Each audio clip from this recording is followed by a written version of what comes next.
War Chieftain Al stood at the viewing window of his flagship, the Crimson Fang, and watched the stars burn.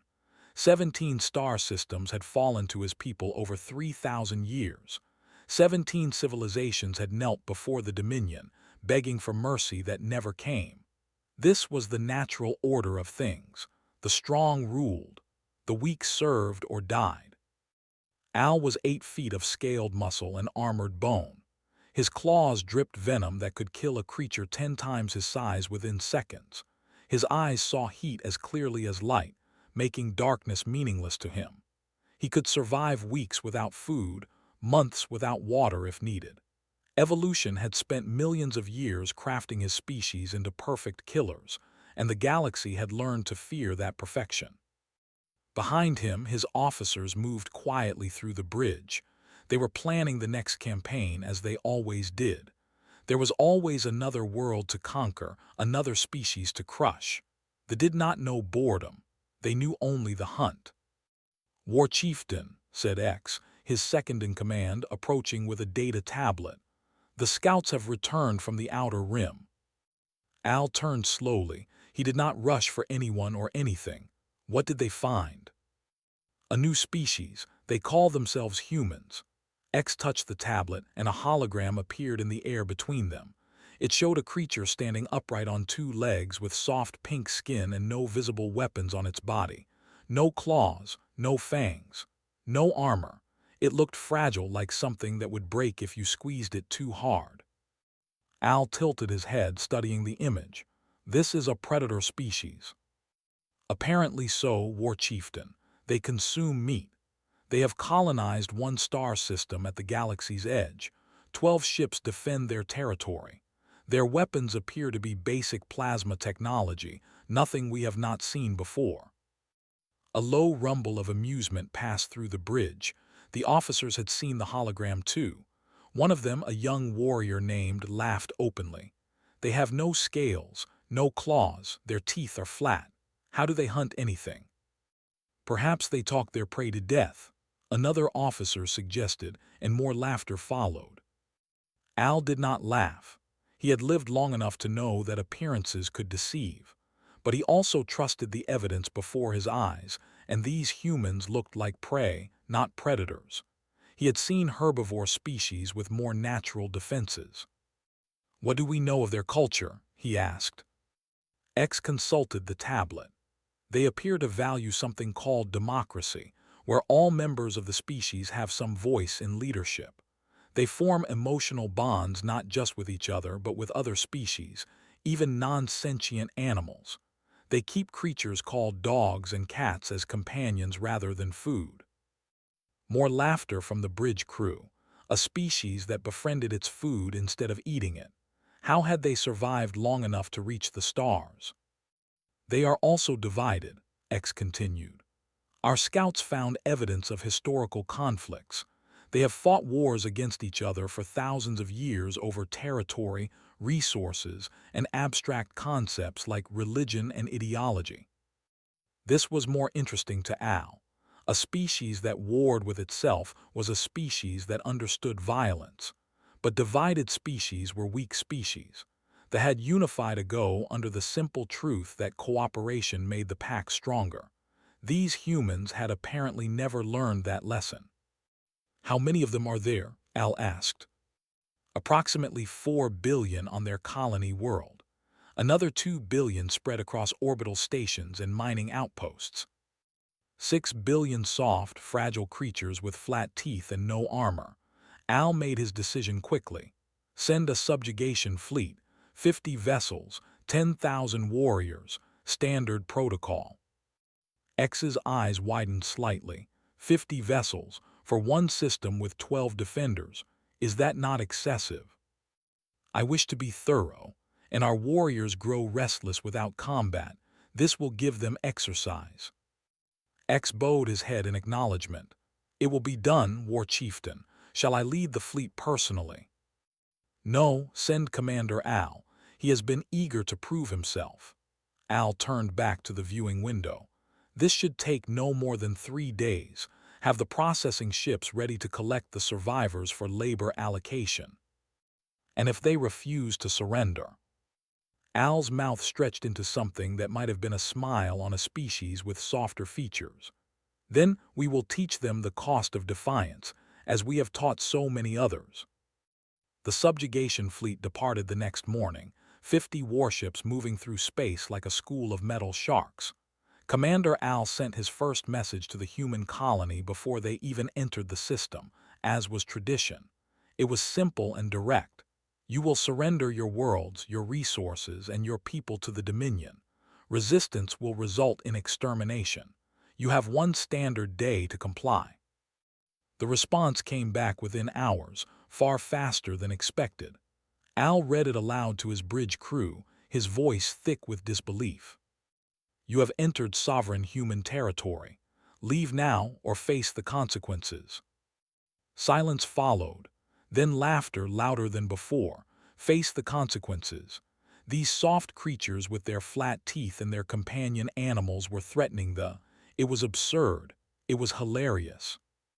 Al composed himself and opened a channel to his fleet. All ships, battle formation. We will show these humans what consequences truly mean. The fleet accelerated toward the human system. Sensors showed the 12 human ships moving to intercept, 12 against 50. The humans were either brave or stupid, probably both. Al watched the human ships grow larger on his display. They were smaller than vessels, almost delicate-looking. Their engines burned blue-white, pushing them forward at speeds that seemed reckless. "Commander," one of his officers said, "the human ships are not slowing down." "They will. No species charges directly into superior numbers.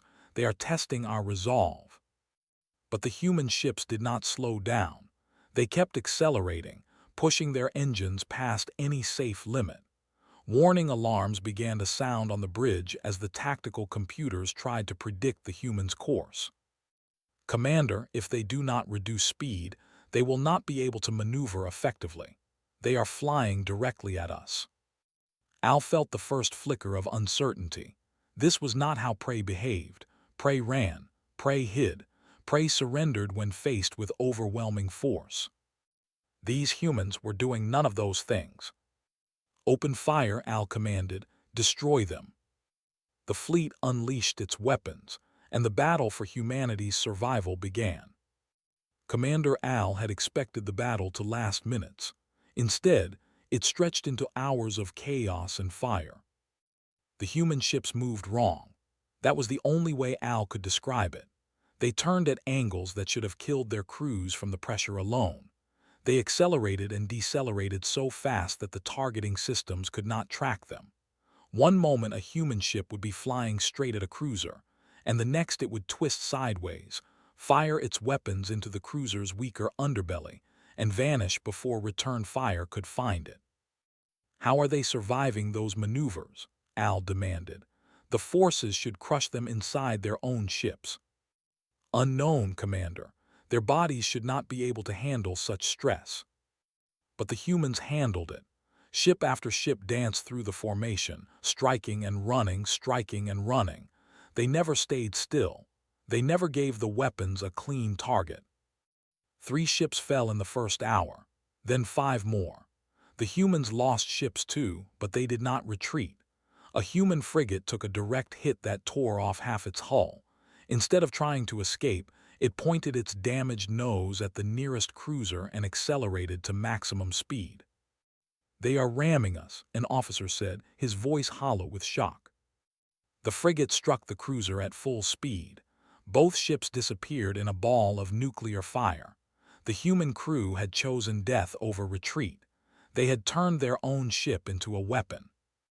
Al watched 2 more damaged human ships do the same thing. Each one took a vessel with it. The humans were trading their lives for his warriors with perfect willingness. "Commander, we have lost 19 ships." 19 ships against 12 defenders. This was impossible. This could not be happening. "Land the ground forces," Al ordered. "Take the colony. Kill anyone who resists." The drop ships descended through the atmosphere of New Brisbane, carrying thousands of warriors. They expected to find civilians cowering in their homes, waiting for death or slavery. Instead, they found soldiers waiting for them in prepared positions. Human soldiers wore strange armor that made them look bigger than they were. The armor had machines built into it that made them stronger and faster. A single human in this powered armor could fight a warrior almost as an equal. Not quite, but close enough to be dangerous. And there were thousands of them. The first wave of troops landed in an open field outside the main city. Human soldiers hit them from 3 directions before they could form battle lines. The humans used weapons that fired small metal projectiles at incredible speeds. The projectiles punched through scales and buried themselves in flesh. Warriors fell screaming. Squad leader Al led his warriors into the city, hunting the humans through the streets. The buildings created shadows everywhere, places where enemies could hide. They could see in the dark, so they pushed forward without fear. Then the lights went out. Not just the street lights, everything. The entire city went dark in an instant. Al activated his heat vision and scanned the area around him. He expected to see human bodies glowing with warmth, easy targets in the darkness. Instead, he saw nothing. The humans were invisible to his heat vision. The first shot came from above. One of his warriors dropped with a hole in his throat. Al spun, looking for the shooter, but saw only empty rooftops. Another shot. Another warrior dead. "They have suits that hide their heat signatures," Al reported to his commander. "They can see us, but we cannot see them." The humans had turned the darkness into their weapon. They had studied biology and found a way to blind the hunters. Al felt something cold move through his blood.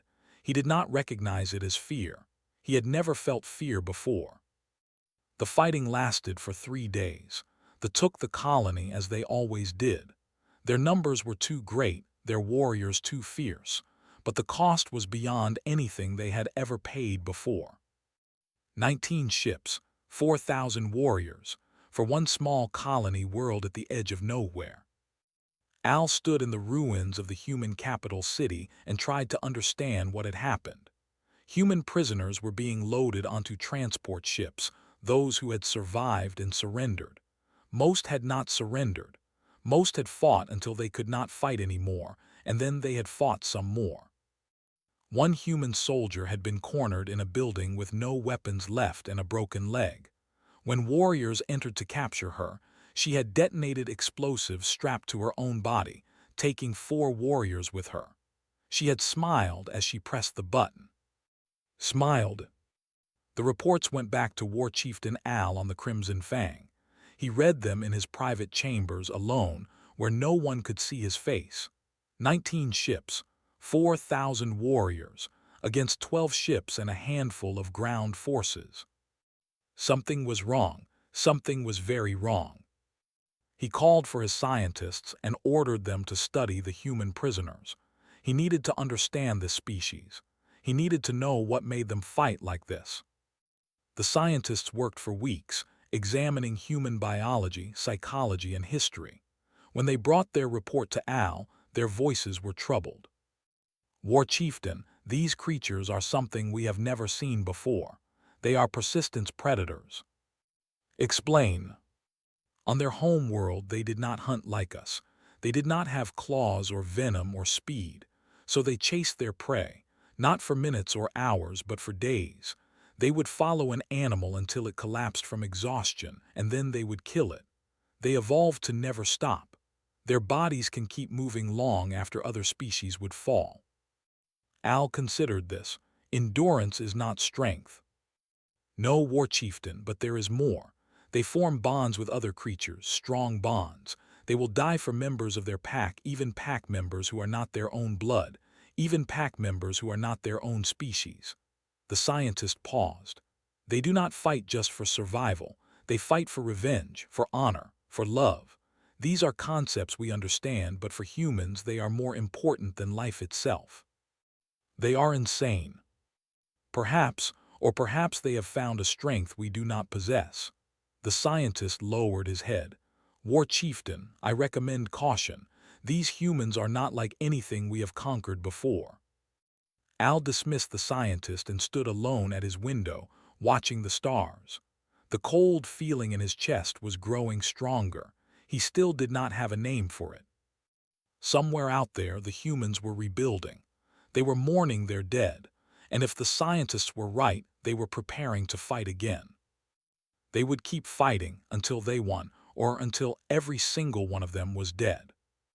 For the first time in his long life, Al was not sure which outcome was more likely. 6 months after the fall of New Brisbane, the war had spread across a dozen star systems. They had expected the humans to surrender after their first defeat.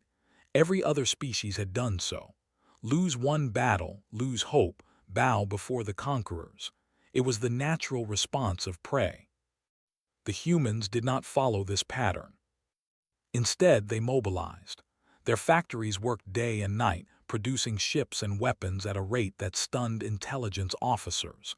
For every human ship they destroyed, 3 more appeared. For every soldier killed, 10 new volunteers stepped forward. The humans were not mourning their losses. They were using them as fuel. War Chieftain Al traveled to Research Station Hollow Bone to understand his enemy better. The station orbited a cold moon at the edge of space, far from the fighting. Here, scientists studied captured humans and tried to unlock the secrets of their strange resilience. Dr. Al met Al at the landing bay. She was old for her scales faded to gray, but her mind was still sharp. War Chieftain, thank you for coming. I believe what we have learned will interest you greatly. They walked through the station's corridors past cells where human prisoners sat in silence. The humans watched them pass with steady eyes. No fear, no desperation, just patience. Tell me, Al said. We have studied human history extensively. Their evolution, their culture, their wars. Al stopped before a large display screen. War Chieftain, humans should not exist. Their home world is a death world. Extreme temperatures, toxic plants, predators in every environment. They had no natural weapons to defend themselves. Yet they survived. They did more than survive. They became the dominant species on their planet. Do you know how? Al touched the screen and images appeared. Primitive humans chasing animals across open plains. They ran, War Chieftain. They chased their prey until the prey collapsed from exhaustion. No other predator on their world could match their endurance. They could not fight fairly, so they refused to fight fairly. Al studied the images. Clever, but clever is not dangerous.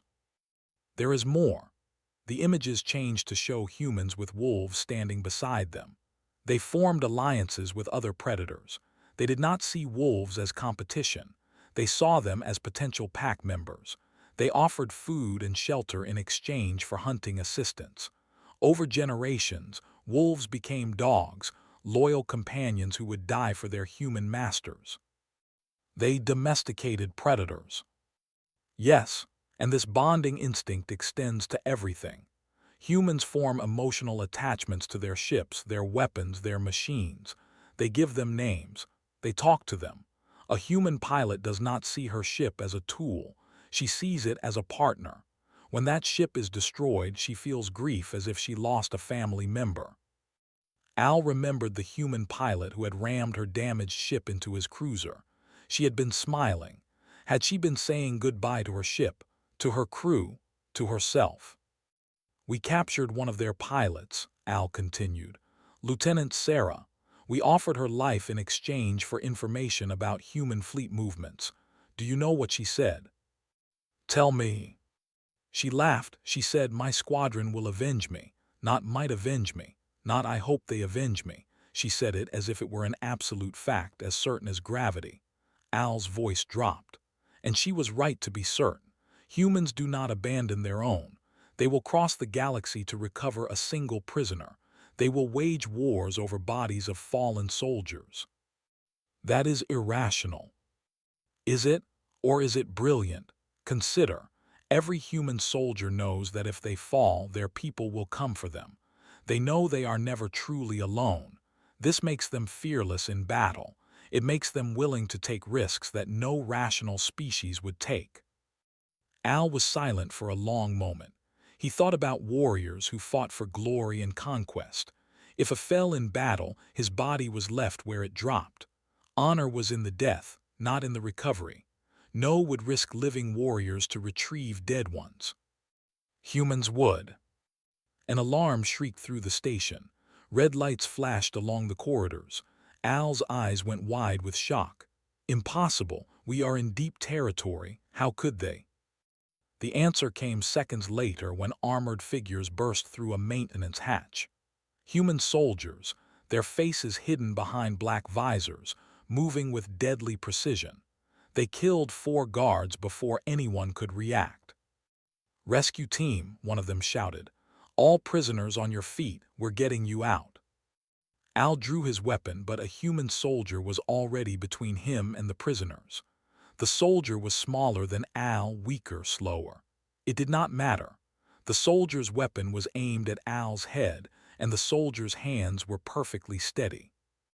"War Chieftain Al," the soldier said, "we know who you are. Our orders are to avoid killing you if possible. High Command wants you alive, but if you move, I will shoot you." Al could hear fighting throughout the station. Explosions, screams. The humans had sent a strike team into the heart of space, risking dozens of lives to rescue 40 prisoners. It was madness. It was beautiful madness. The human prisoners were moving now, following the soldiers toward the shuttle bay. Lieutenant passed close to Al, and she paused just long enough to meet his eyes. "Told you they would come." Then she was gone, disappearing with the others into the station's corridors. The rescue team fought their way to their ships. Half of them died in the process, cut down by defenders. The survivors did not slow down. They did not mourn. They kept moving, kept fighting, kept rescuing. And then, as the last shuttle lifted off, one of the remaining humans did something that stopped Al's heart. The soldier was wounded, unable to reach the shuttle. Instead of surrendering, he limped toward the station's main reactor. He was carrying something, a bomb. "For Earth," the soldier said over an open channel, "for everyone." The reactor exploded. The research station broke apart around Al as emergency systems activated and evacuated him to an escape pod. He tumbled through space, surrounded by debris, and watched Hollow Bone die in a ball of white fire. The human had chosen to destroy himself rather than be captured.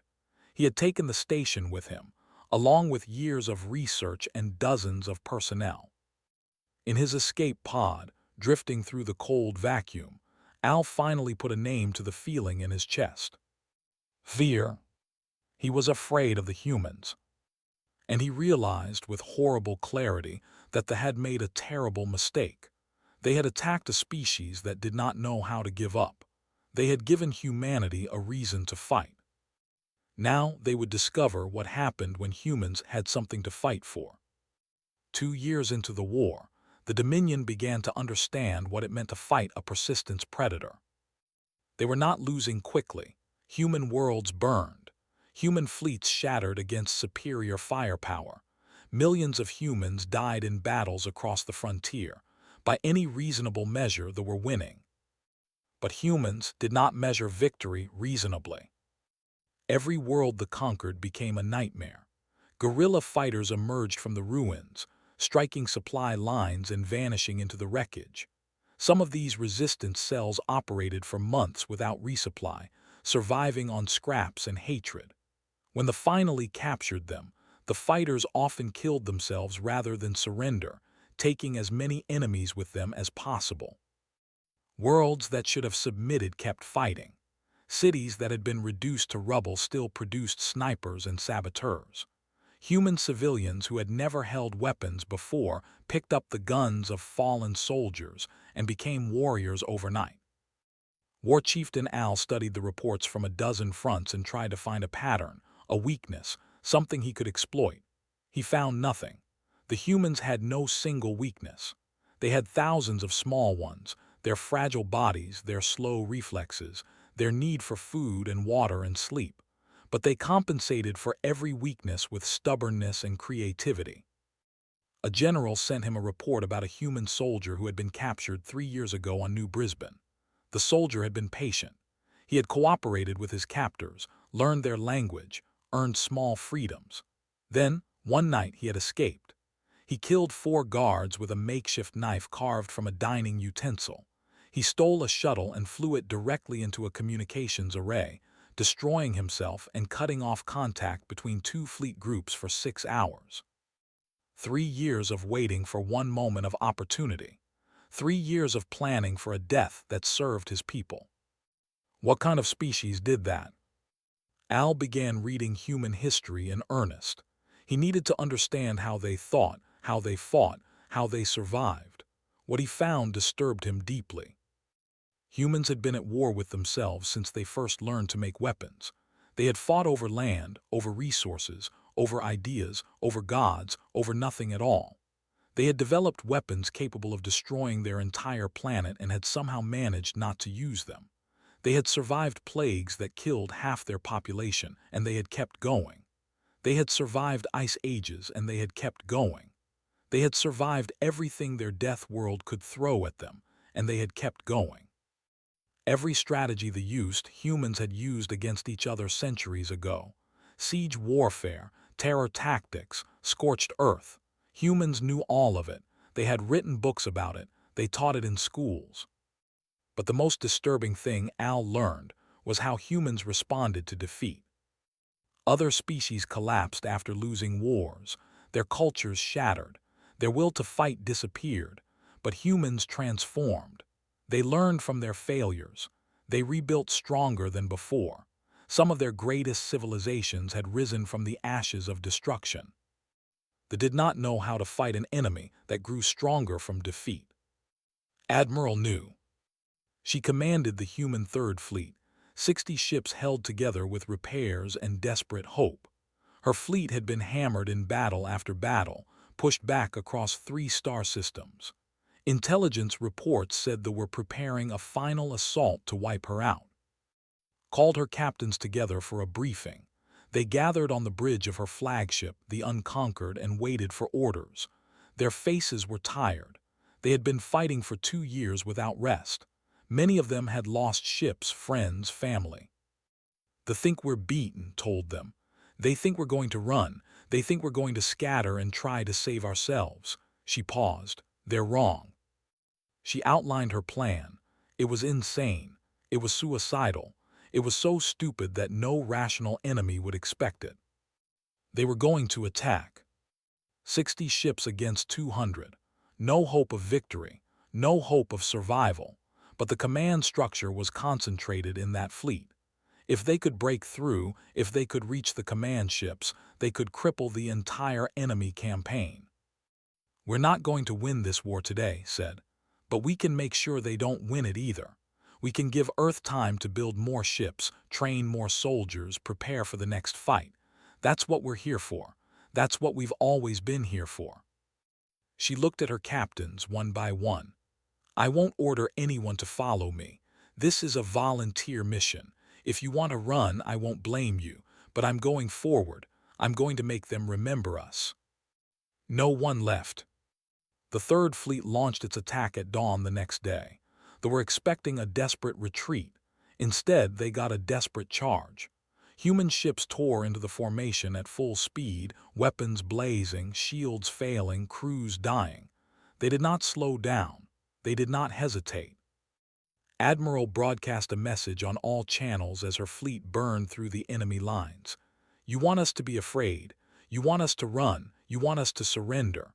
Her voice was calm, almost peaceful. We are humans. We do not run. We do not surrender. And you should be afraid of us. Her ship reached the enemy command vessel. Her weapons were gone.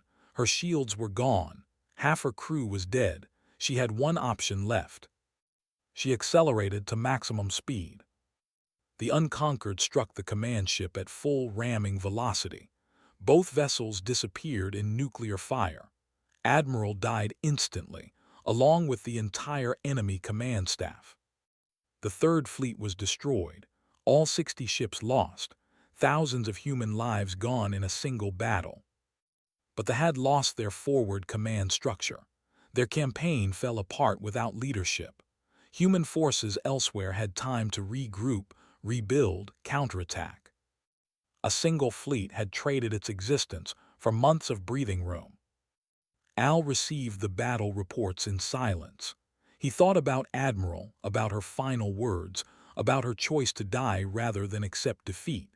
He thought about the persistent predators, chasing their prey until it collapsed from exhaustion. They were the prey now, they just hadn't realized it yet. For the first time in his life, Al considered a word that had never entered strategic planning. Diplomacy. He began composing a message to the human high command. Perhaps there was another way to end this war. Perhaps the hunt did not have to continue until both sides were dead. Perhaps the strongest move was knowing when to stop. The planet had no name anymore. They had called it Conquest 7 when they sterilized it in the war's first months. Humans called it now, a gray world of dust and silence where nothing lived. Al's shuttle descended through clouds of ash that had once been forests. He was alone, as the humans had demanded. No weapons, no guards, no communication devices. Just himself and 17 urns containing the ashes of human prisoners who had died in custody. He did not know what to expect. The humans had agreed to talk, which surprised him. He had killed millions of their people. He had burned their colonies. He had done things that should have made peace impossible. Yet here he was, landing on a dead world to meet an enemy who should want nothing but his destruction. The shuttle touched down near the ruins of what had once been a city. Weapons had reduced it to rubble years ago. Now it was just gray shapes under gray sky, monuments to destruction. A single figure waited for him among the ruins. Al walked toward her, carrying the urns in a large container. His claws clicked against broken stone. His breath misted in the cold air. He was acutely aware of how vulnerable he was, alone and unarmed on a world where he had killed so many. The human woman was smaller than he expected. She wore a simple uniform without armor or weapons. Her hair was gray, her face lined with age and exhaustion, but her eyes were sharp and steady, watching him approach without fear. He recognized her from intelligence reports. Admiral Way, the one who had led the Third Fleet's suicidal charge after Admiral's death, the one who had broken his armada and bought humanity another year of survival. She had lost an arm in that battle. The replacement was mechanical, gleaming silver in the dim light.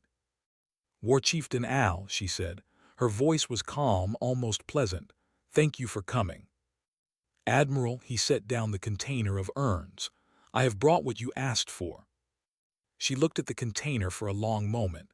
"I lost 2 brothers in this war, one on New Brisbane, one at Hollow Bone." She paused. "Are they in there?" "I do not know. We did not keep careful records of the dead." "No, I imagine you didn't."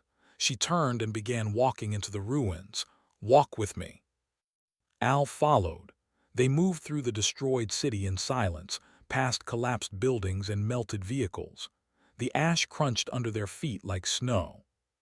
"Why did you ask to meet me here?" Al finally asked. "Of all places." "Because this is what you've done to us. I wanted you to see it, to walk through it, to understand what we've been fighting for." "I understand war. I have waged it for longer than your species has been in space." "Have you?" Wei stopped and turned to face him. "You've conquered 17 star systems. You've crushed every enemy you've faced. But have you ever fought a war you couldn't win? Have you ever faced extinction and kept fighting anyway?" Al did not answer. He had never faced such a war. They had always been the stronger force. "That's the difference between us," Wei continued. "You fight because you expect to win. We fight because we have to. Victory isn't the point. Survival is. And if we can't survive, then we make sure our enemies pay such a price that they'll never forget us.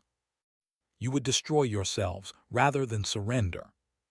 "Yes, every single time. It's who we are." They walked further into the ruins. Al tried to imagine what this place had looked like before his people burned it. Parks, perhaps, schools, families, all gone now, reduced to ash and memory. "I did not come here to apologize," he said. "My people do not apologize for war." "I didn't ask you to apologize, I asked you to come." Wei found a broken bench and sat down on it. "Do you know why we agreed to this meeting?" "To negotiate surrender terms." "No," she almost smiled. "We're not going to surrender, we're never going to surrender, but we might be willing to stop fighting." Al stared at her. "What is the difference?" "Surrender means you win. It means we accept that you're stronger, that you have the right to rule us. That's never going to happen." She leaned back on the bench. "But stopping the fight is different. Stopping means we both decide there's something better than war, something worth more than victory. You have lost millions of people. Your worlds burn, your fleets are broken, and you want peace. We want the fighting to end. There's a difference." Wei looked up at the gray sky. "We've been at war with each other for all of human history. We've gotten very good at it, but we've also learned something that you haven't." "What?" "How to stop." She met his eyes. "We've ended wars before. We've rebuilt from ashes before. We've turned enemies into allies. It's not weakness. It's the hardest thing we do. It requires more courage than fighting." Al thought about the human soldier who had waited 3 years in captivity for one chance to escape. About Admiral, charging into certain death with a smile on her face. About the research station, and the man who had chosen to become a bomb rather than be captured. These humans knew courage. They had more of it than any species he had ever encountered. "Why would you offer us peace?" he asked. "After everything we have done." "Because killing you won't bring back the dead, because revenge won't rebuild our cities, because we're tired, War Chieftain. We're so tired of fighting. We've been fighting our whole existence. The universe, each other, ourselves." Wei stood up. "We're very good at war, but we'd rather be good at something else. The question is whether you're brave enough to try something new." Brave enough? No one had ever questioned bravery before. But as Al looked at this small, fragile human woman standing among the ruins of her own people, he understood what she meant. It was easy to fight. It was easy to kill. Any predator could do that. It took real strength to choose mercy. "I will bring your offer to the High Council," he said finally. "I cannot promise they will accept." "I know, but you'll try. That's enough for now." Wei extended her human hand, her real one, not the mechanical replacement. "Whatever happens next, War Chieftain, I want you to know something. We could have kept fighting. We could have waged a war of extinction. Some of my people wanted exactly that." "Why didn't you?" "Because that would make us like you. And we've worked too hard to become something better." Al took her hand. It was warm and soft and impossibly fragile. It belonged to a species that had no claws, no armor, no venom. A species that should have died on its death world millions of years ago. Instead, they had become the most dangerous beings he had ever encountered. The peace treaty was signed 3 months later. The war ended not with victory but with something harder, mutual respect. And humans began trading, sharing knowledge, exploring together. It was strange and difficult and awkward. But it was better than war. Years later, in academies, young warriors learned about the many species of the galaxy. The entry for humans had been rewritten many times since first contact. The final version read, "Status, allies. These are the beings who taught the meaning of fear and then taught us that mercy requires more courage than killing. Do not mistake their kindness for weakness. They chose to spare us. They did not have to." And in human schools, children learned about the fierce predators who had once tried to conquer Earth, and who had become friends instead of enemies. The lesson was simple. Strength is not about being the biggest or the fastest or the deadliest. Strength is about knowing when to fight and when to stop, when to destroy and when to build, when to kill and when to forgive. Humans had learned that lesson through thousands of years of war. Now they were teaching it to the galaxy.